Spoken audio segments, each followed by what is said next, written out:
Bakit ka nga naman daw dadayo pa sa malayo kung sa tapat lang ng bahay pwede nang magtampisaw? Ganyan ang trip ng ilang batang inabutan namin kaninang hapon na nag-e-enjoy sa inflatable pool na nakalatag sa kalsada.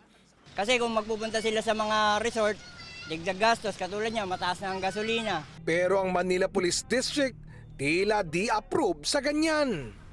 Bukod daw kasi sa mapanganib, matagal na tong ipinagbabawal.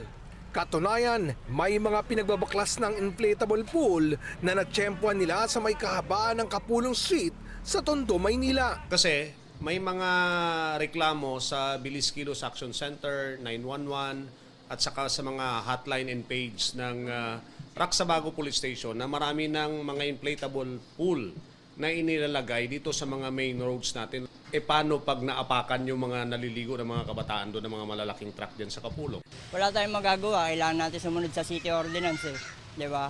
Kasi magkokos ng traffic, katulad yan, traffic ngayon dito, mainit pa yung panahon.